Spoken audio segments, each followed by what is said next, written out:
पाठशाला ज्ञान चैनल को सब्सक्राइब करें, बेल आइकन को भी दबा दें और वीडियो को भी लाइक कर दें। धन्यवाद। नमस्कार दोस्तों, मेरा नाम है पंकज। स्वागत करता हूँ पाठशाला ज्ञान यूट्यूब चैनल पर।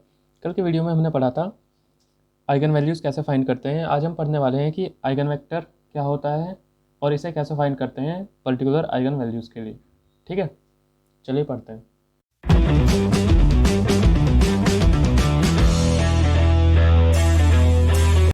पढ़ते हैं आइगन वेक्टर के बारे में। ठीक है, लिख लेते हैं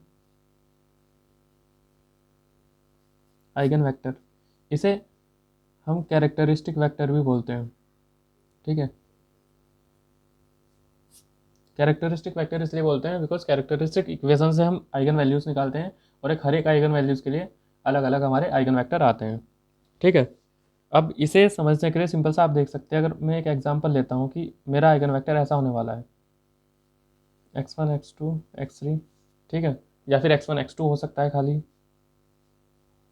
वो डिपेंड करेगा कि हमारा जो ऑर्डर है उसका मैट्रिक्स का वो क्या है। ठीक है, 4 भी हो सकता है, x1 x2 x3 x4। अब देखते हैं निकालते कैसे हैं। ठीक है, तो इसकी थ्योरम क्या है, ax equal to lambda x. X हमारे पास क्या है, ये वेक्टर्स है। ठीक है, इनकी ये वैल्यू आएंगी। ठीक है, अब यहाँ पे हमने लैम्डा कल फाइंड करना सीखा था। ठीक है, तो हमें क्या करना है, इस लैम्डा की हेल्प से हर एक पर्टिकुलर लैम्डा के लिए हमारे पास क्या है, एक एक आइगन वेक्टर आएगा। ठीक है, अभी अगर और मैं इसे सिंप्लीफाई वे में लिखूँ तो इसे मैं कैसे लिख सकता हूँ, A minus lambda into I into X equal to 0। इस तरह मैं लिख सकता हूँ। ये और भी ज़्यादा सिंप्लीफाई वे में होगा और इसी मेथड से हम क्वेश्चन को सोल्व करेंगे। ठीक है, अब ये तो हुआ हम आइगन वेक्टर कैसे फाइंड करेंगे। अब हमारा पर्पज़ क्या है कि आइगन वेक्टर होता क्या है, हम वो देखते हैं कि आइगन वेक्टर होता क्या है। ठीक है, अगर मैं डेफिनेशन की बात करूँ तो ये होता है नॉन ज़ीरो। ठीक है, डेफिनेशन की मैं बात करूँ तो क्या होता है, non zero vector corresponding to each eigenvalue. मतलब क्या है, यहाँ से हमें इतना समझ में आता है कि हर एक आइगन वैल्यू के लिए हमारा जो आइगन वेक्टर होगा वो डिफरेंट होगा। ठीक है, non zero vector corresponding to each eigenvalue. ठीक है, अब इसका सिग्निफिकेंस क्या होता है, ये हमें दिखाता क्या है, तो हमें ये शो करता है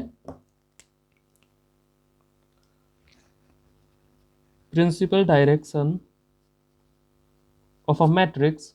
ठीक है, ये हमें क्या करता है, प्रिंसिपल डायरेक्शन शो करता है of a matrix corresponding to that eigen value.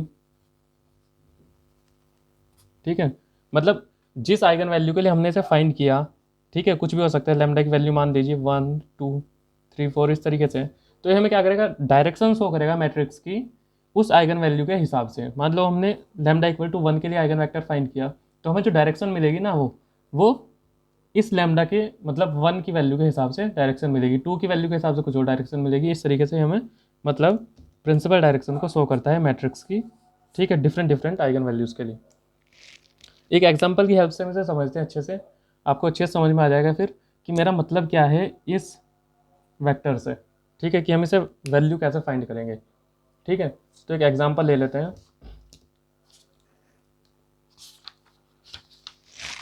एक एग्जांपल ले लेता हूँ, यहाँ पे हमें ए मैट्रिक्स दिया। ठीक है, एग्जांपल लिया हमने 1 0 -1 1 2 1 2 2 3। ठीक है, ये हमें कोई मैट्रिक्स दिया गया और हमें कहा गया find eigen values and corresponding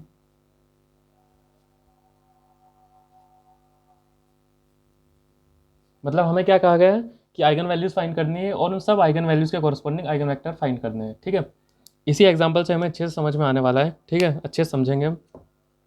अब मैंने आपको क्या बताया था यहाँ पे इक्वेशन में, हमें क्या इक्वेशन सोल्व करनी है, A minus lambda I into X equal to 0। इसे मैं लिख के बताता हूँ इसे कैसे लिखते हैं, इसका मतलब क्या होता है। ठीक है, अगर मैं ए माइनस लैम्डा आई की बात करूँ तो निकाल के देख लेते हैं एक बार, ए माइनस लैम्डा आई क्या आता है। ए हमारा मैट्रिक्स है, ये 1 0 -1 लिख लेते हैं, 1 0 -1 1 2 1 2 2 3, ये मेरा ए मैट्रिक्स है। लेमडा आई का मतलब क्या हुआ, लेमडा इंटू आई, आई क्या था हमारा आइडेंटिटी मैट्रिक्स, दैट इज 1 0 0 0 1 0 0 0 1, ये हमारा आइडेंटिटी मैट्रिक्स था। मैं आपको ये निकाल के दिखा रहा हूँ कि ये है क्या, ये माइनस लेमडा आई, ठीक है। तो मेरा क्या आ जाएगा, लेमडा से जब मैं मल्टीप्लाई करूँगा तो 1 into lambda, 1 into lambda, 1 into lambda यहाँ से हट जाएगा ये, ठीक है। मैं डायरेक्ट मल्टीप्लाई करके लिख देता हूँ, जीरो के साथ तो जीरो ही रहने वाला है। तो मेरा फाइनली क्या आएगा, ये माइनस लेमडा आई मेरा आ जाएगा 1 minus lambda, 0 minus 1 1, 2 minus lambda 1 2 2 3, इस तरीके से आएगा मेरा, ठीक है। 1 minus lambda 0 minus 1 1, 2 minus lambda 1 2 2 3।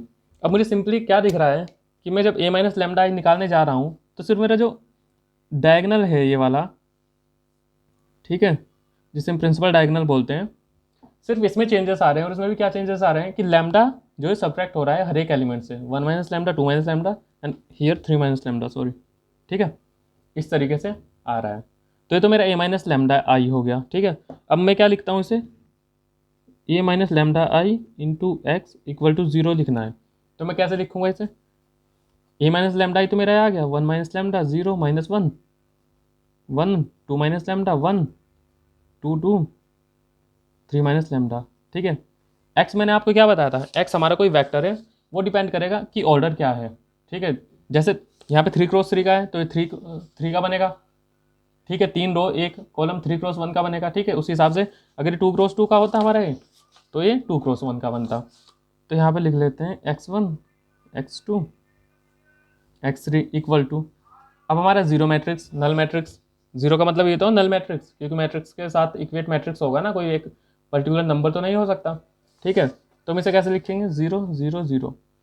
अब जब इसे सोल्व करेंगे तो यहाँ से x1 x2 x3 की पर्टिकुलर कुछ ना कुछ अलग अलग वैल्यू आएंगी इस लेमडा के हिसाब से, ठीक है,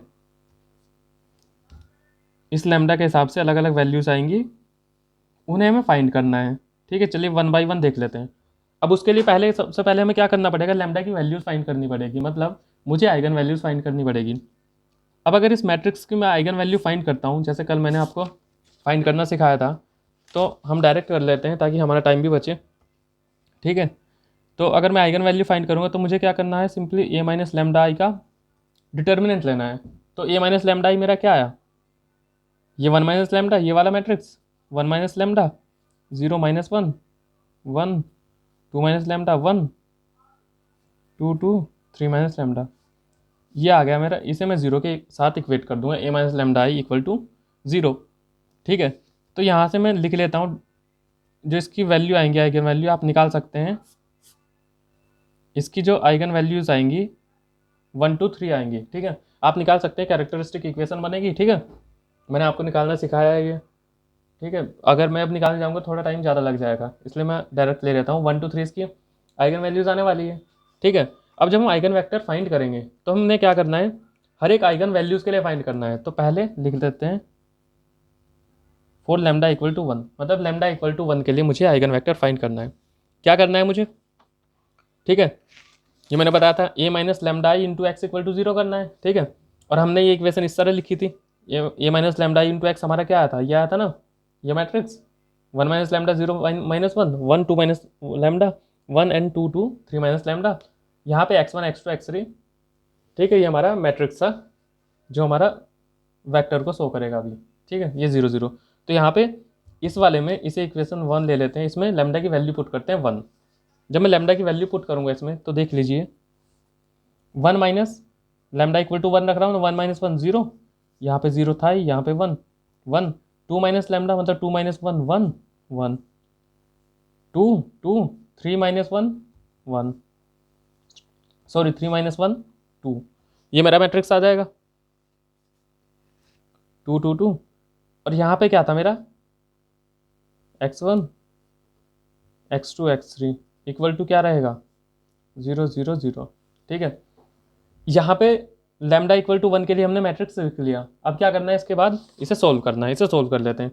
तो हमारी इक्वेशंस क्या क्या बनेगी, 0 इंटू x1 0 हो जाएगा, 0 इंटू x2 0 हो जाएगा, minus 1 into x3 minus x3 equal to 0, इसी एलिमेंट से 0 इक्वेट कराऊंगा ना मैं, तो यहाँ पे मुझे क्या पता लगा, x3 की वैल्यू 0 आ गई, ठीक है। ऐसे ही अब देख लेते हैं, तो x1 1 into x one, 1 into x two, x1 plus x2, x3 तो मेरा 0 हो गया, तो उससे तो मतलब नहीं है, इक्वल टू 0। एंड यहाँ पे इससे मैं देखूंगा तो क्या आएगा, 2x2 इक्वल टू 0। अब यहाँ पे आप देख सकते हैं दोनों इक्वेशन सेम ही आ गई, x1 plus x2 equal to 0, two x1 plus 2x2 0। Because यहाँ पे मैं अगर इसे डिवाइड करता हूँ 2 से, तो x1 plus x2 equal to 0 आ गया। मतलब क्या है, यहाँ पे हमारे इनफाइनाइट सोल्यूशन वाली कंडीशन आ गई। इसे हम सोल्व तो कर नहीं पाएंगे बिकॉज वेरिएबल 2 है यहाँ पे और इक्वेशन हमारे पास एक ही है। तो हमें क्या करना पड़ता है ऐसे इक्वेशन को सोल्व करने के लिए, किसी एक वेरिएबल को कांस्टेंट मान लेते हैं कुछ भी, ठीक है। अब यहाँ पे देख लेते हैं, मान लीजिए मैं x1 को इस x1 को मैं k मान लेता हूँ, ठीक है, इस x1 को मैं k मान लेता हूँ। अब अगर इस x1 को मैं k मानता हूँ तो x2 की वैल्यू मेरी क्या हो जाएगी, therefore x2 will be minus के, ठीक है, ये मेरी वैल्यूज आ जाएगी। अगर x1 को मैं k मानता हूँ तो x2 मेरा क्या आ जाएगा, माइनस के, ठीक है, इस तरह से। अब यहाँ पे देख लीजिए मेरे पास x1 k आ गया जो मैंने माना था, x2 माइनस के आ गया, और x3 मेरा सोल्व करके यहाँ से 0 आ ही गया था, ठीक है, ये आ जाता है मेरा इस तरीके से। अब मेरा मैट्रिक्स क्या था इसका, x1 x2 x3 ये था, तो मैं इसे लिखूंगा x1 का मतलब है फर्स्ट आइगन वैल्यू के हिसाब से आइगन वेक्टर, ठीक है, क्या आ जाएगा, x1 x2 एंड x3 मेरा 0 है। यहाँ पे क्या कर सकता हूँ, इसे मैं k को कॉमन ले सकता हूँ, k को अगर कॉमन लूँगा तो क्या बचेगा मेरा, 1 माइनस 1 0, जो हमने पहले देखा था स्केलर मल्टीप्लाई करके, ठीक है, अगर मल्टीप्लाई करते हैं तो यहाँ पे k मेरा क्या है, कोई वेरिएबल है, k को मैं कुछ भी लिख सकता हूँ, लाइक मतलब स्केलर नंबर है ना मेरा, 1 हो सकता है, 2 हो सकता है, 3 हो सकता है। जैसे मैंने यहाँ पे x1 इक्वल टू k माना, अब अगर k1 की जगह मैं 1 रखता हूँ तो x1 की वैल्यू क्या आ जाएगी, 1, x2 की वैल्यू -1, इसी हिसाब से यहाँ पे आ गया 1 माइनस 1 0। k की वैल्यू अगर 2 रखता हूँ तो मेरा क्या हो जाएगा, x1 2 हो जाएगा, x2 -2, तो 2 मेरा कॉमन आ जाएगा। फाइनली मेरे पास जो मैट्रिक्स ये बचेगा आइगन वेक्टर, ये बचेगा 1 माइनस 1 0, इस तरीके से, समझ रहे हैं। मतलब हम स्केलर को क्या करेंगे, बाहर ले लेंगे, कॉमन ले लेंगे, तो उसके बाद जो भी बचेगा मेरा 1 माइनस 1 0, ये मेरा फर्स्ट आइगन वेक्टर हुआ लैम्डा इक्वल टू 1 के हिसाब से। अब लैम्डा की वैल्यू तो मेरे पास 3 आई थी, 1 2 3, ठीक है। अब 2 के हिसाब से देखते हैं, फर्स्ट मेरा आइगन वेक्टर ये आ गया, सेकंड मेरा आइगन वेक्टर क्या आएगा देख लेते हैं। अब लैम्डा इक्वल टू 2 के लिए सोल्व करते हैं। अब सेम यही इक्वेशन, ये वाली इक्वेशन में हम वैल्यू पुट करते हैं, ठीक है, तो क्या आएगा, 1 माइनस लैम्डा, लैम्डा की वैल्यू 2 है तो 1 माइनस 2 मेरा कितना है, -1 0 -1 1, यहाँ पे सेम 2 माइनस 2 0 1, ठीक है, यहाँ पे क्या 2 2 3 माइनस 2 1 आ गया। यहाँ पे क्या है मेरा x1 x2 x3 equal to 0, ये आ गया, ठीक है, इस तरीके से आ जाता है। अब इसे सोल्व कैसे करें वो देख लेते हैं, ठीक है। इक्वेशन बनेगी, पहले हम मल्टीप्लाई करेंगे ना ये पर्टिकुलर, -1 इंटू x1 0, x2 के साथ -1 x3 के साथ जाएगा, तो क्या इक्वेशन बनेगी, -x1 0 x2 -x3 equal to 0। दूसरी इक्वेशन क्या बनेगी, 1 0 1 से बनेगी, ये क्या बनेगी, x1 plus 0 x2 plus x3, ठीक है, ये हमारी सेकंड इक्वेशन बनेगी। थर्ड इक्वेशन हमारी क्या बनेगी, 2x1 2x2, ठीक है, प्लस x3 इक्वल टू 0, ये भी 0 के इक्वल ही रहेगा बिकॉज यही तो एलिमेंट हम 0 करा रहे हैं, ठीक है। अब यहाँ पे हमें करना क्या है, अगर आप ध्यान से देखेंगे ऊपर वाली दो मेरी जो इक्वेशन है वो सेम ही इक्वेशन है, ऊपर वाली जो भी दो इक्वेशन है यहाँ पे आप देख सकते हैं ये दोनों सेम ही इक्वेशन है। -x1 0 तो 0 रहेगा ही, -x1 -x3 इक्वल टू 0। अगर मैं इसे प्लस से मल्टीप्लाई माइनस से मल्टीप्लाई कर दूँ तो ये भी माइनस प्लस हो जाएगा, ये माइनस प्लस, तो x1 प्लस x3 आ जाएगा इक्वल टू 0। तो मतलब ये मेरी दोनों एक ही इक्वेशन है, इन्हें मैं इक्वेशन फर्स्ट ले रहता हूँ, इन्हें इक्वेशन सेकंड, ठीक है। अभी हमारे पास क्या है, दो इक्वेशन है, 3 वेरिएबल, सेम वही चीज़ जैसे हमने पहले देखा था, दो हमारे पास वेरिएबल थे, एक इक्वेशन थी, तो यहाँ पे भी थोड़ा मतलब इनफाइनाइट सॉल्यूशन वाला केस बन जाता है, तो यहाँ पे भी हमें कॉन्स्टेंट लेना पड़ेगा। अब ऐसी इक्वेशन को हम सोल्व तो कर नहीं सकते, ठीक है, सिंपल मेथड से। तो हम इसे सोल्व करने के लिए एक मेथड बताता हूँ मैं आपको, उसे देख लेते हैं कैसे सोल्व करते हैं। ठीक है, इक्वेशन लिखते हैं पहले। फर्स्ट इक्वेशन लिखते हैं, रेड पेन से लिख लेता हूँ, x1 plus x3 equal to 0। यहाँ पे x2 की वैल्यू 0 है, ठीक है, सॉरी x2 के कोफिशिएंट की वैल्यू 0 है, और यहाँ पे x1 plus 2x2, sorry 2x1 plus 2x2 plus x3 equal to 0। ठीक है, क्या करना है आपको, सबसे पहले इन्हें एक मैट्रिक्स फॉर्म में लिख लेना है। मैट्रिक्स फॉर्म में कहो या वैसे ही आप लिख लो सिंपल इनके कोफिशिएंट को।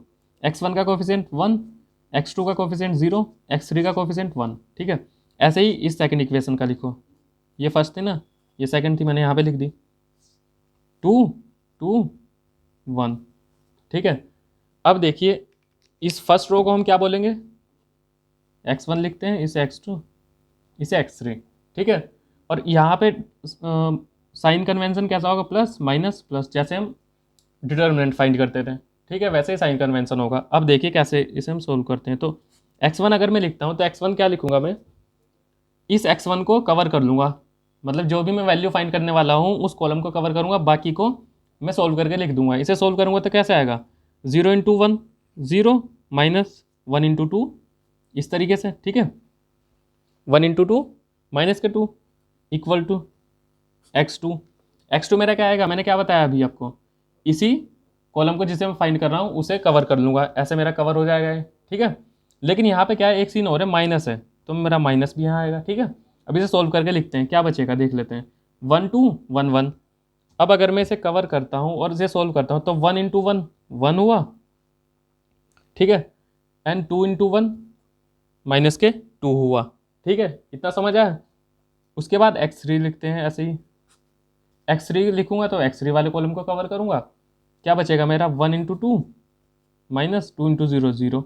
ठीक है, इसके बाद क्या करते हैं, अब देखिए हमारे पास क्या आ गया, x1 अपॉन -2, इस तरीके से कुछ भी आ रहा है, इसे मैं k के साथ इक्वेट कर देता हूँ। ठीक है, मतलब इन सब की वैल्यू k के साथ इक्वेट कर देता हूँ, बिकॉज ये तीनों इक्वल है ना आपस में, तो ये वैल्यूज, तो इसे और सिंप्लीफाई करते हैं, फिर देखते हैं हमारा आंसर आ जाएगा। ठीक है, क्या आएगा, x1 upon -2, x2 upon 1, 1 minus 2 minus 1 आएगा, माइनस से माइनस कैंसिल हो जाएगा, x3/2 इक्वल टू k। ये मेरी तीन वैल्यूज़ आ गई। ठीक है, तो यहाँ पे अगर मैं इसे सोल्व करता हूँ तो x1 मेरा क्या आ गया, -2 के, x2 मेरा क्या आ गया k, x3 मेरा क्या आ गया 2k। इस तरीके से तीन वैल्यू मेरी आ गई। ठीक है, अब ये मेरा क्या था, x1 x2 x3, ये क्या कर रहे थे, मेरा वेक्टर बना रहे थे, आइगन वेक्टर। ठीक है, x2 x1 तो हमने निकाला ना फर्स्ट आइगन वैल्यू के लिए, तो ये x2 बनेगा। तो क्या बनेगा देख लेते हैं, किस हिसाब से हमने लिखा था ये, देख लेते हैं एक बार। x1 x2 x3, तो यहाँ पे x1 x2 x3 की वैल्यू रखते हैं, दैट इज 2k, x2 कितना है k, x3 कितना है 2k। यहाँ पे मैं इसे कैसे लिख सकता हूँ, k को कॉमन ले लेंगे। ठीक है, ले सकता हूँ ना k को कॉमन, क्योंकि तीनों में ही k हमारा है, तो ये मेरा आ जाएगा -2 1 2। इस तरीके से हमारा ये आ गया सेकेंड आइगन वेक्टर, -2 1 2। ठीक है, ये हमारा सेकेंड आइगन वेक्टर आ गया, किसके लिए, लैम्डा इक्वल टू 2 के लिए। ठीक है, यही सेम काम अगर हम लैम्डा इक्वल टू 3 के लिए करते हैं तो कुछ ना कुछ मेरा आइगन वेक्टर आ जाएगा। ठीक है, ये आप आराम से निकाल सकते हैं। ठीक है, अपने आप से निकाल सकते हैं, यही सेम हमें करना है, जैसे हमने लैम्डा इक्वल टू 2 के लिए निकाला ना, इसी तरह से इक्वेशन बनेगी, और इसी तरह से ये इक्वेशन हम सोल्व कर लेंगे आसानी से, और के को इक्वेट कर देंगे। ठीक है, तो हमारा कुछ इस फॉर्म में आ जाएगा।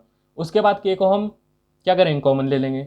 इस हिसाब से हमारे पास क्या है, हम जब फाइनल आंसर लिखेंगे तो हम क्या करेंगे, आइगन वेक्टर हमारे जो बनेंगे। ठीक है, फर्स्ट हमारा आइगन वेक्टर क्या बना था, ये देख लीजिए आप। ठीक है, 1 -1 0, तो हम इस तरीके से लिख देंगे 1 -1 0। सेकंड हमारा क्या बना, -2 1 2। थर्ड हमारा कुछ भी बन जाएगा। ठीक है, देख लेते हैं, लाइक थर्ड हमारा मान लेते हैं बनता है 1 -1 2। ये सोल्व करेंगे ना आप, थर्ड निकालेंगे तो ये आएगा। तो इस तरीके से हमारे तीनों आइगन वेक्टर आ गए, lambda equal to 1, lambda equal to 2, lambda equal to 3 के लिए। तीनों ही आइगन वैल्यूज़ के लिए हमने तीनों आइगन वेक्टर फाइंड कर लिए। ये होता है आपका आइगन वेक्टर। सिग्निफिकेंस मैंने बता दिया है आपको, क्या शो करता है, ये प्रिंसिपल डायरेक्शन शो करता है, ठीक है, इस आइगन वैल्यू के हिसाब से पूरे मैट्रिक्स की क्या डायरेक्शन है, ठीक है, वो ये शो करता है आइगन वेक्टर, ठीक है। और डेफिनेशन के हिसाब से हमने क्या देखा था कि नॉन जीरो वेक्टर होगा हमारा, ठीक है, हमेशा, बिकॉज अगर जीरो हो जाएगा तो वेक्टर रहेगा ही नहीं ना, 0 0 0 नल मैट्रिक्स बन गया, फिर तो कुछ बचा ही नहीं, ठीक है। तो ये तो था हमारा आइगन वेक्टर कैसे फाइंड करते हैं। अब हम देखते हैं इसकी दो प्रॉपर्टी देख लेते हैं, ठीक है, जो हमें क्वेश्चन सोल्व करने में हेल्प करेगी। अब फर्स्ट हमारी प्रॉपर्टी क्या है, इंपॉर्टेंट प्रॉपर्टी, ठीक है। हमें क्या कहा गया कि ऐसे मान लीजिए हमारे पास ए मैट्रिक्स है, ठीक है, जैसे 3x3 का ये वाला मैट्रिक्स था।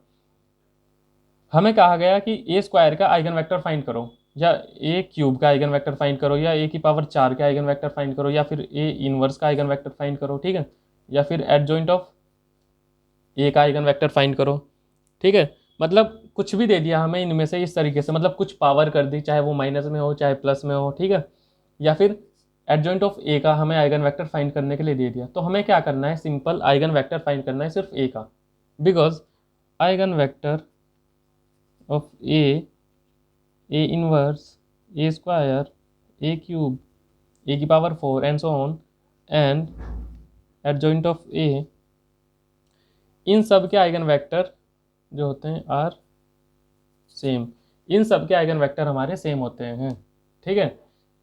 आइगन वैल्यूज हमारी चेंज हो रही थी लेकिन आइगन वेक्टर हमारे चेंज नहीं होंगे, आइगन वेक्टर हमारे सेम होंगे।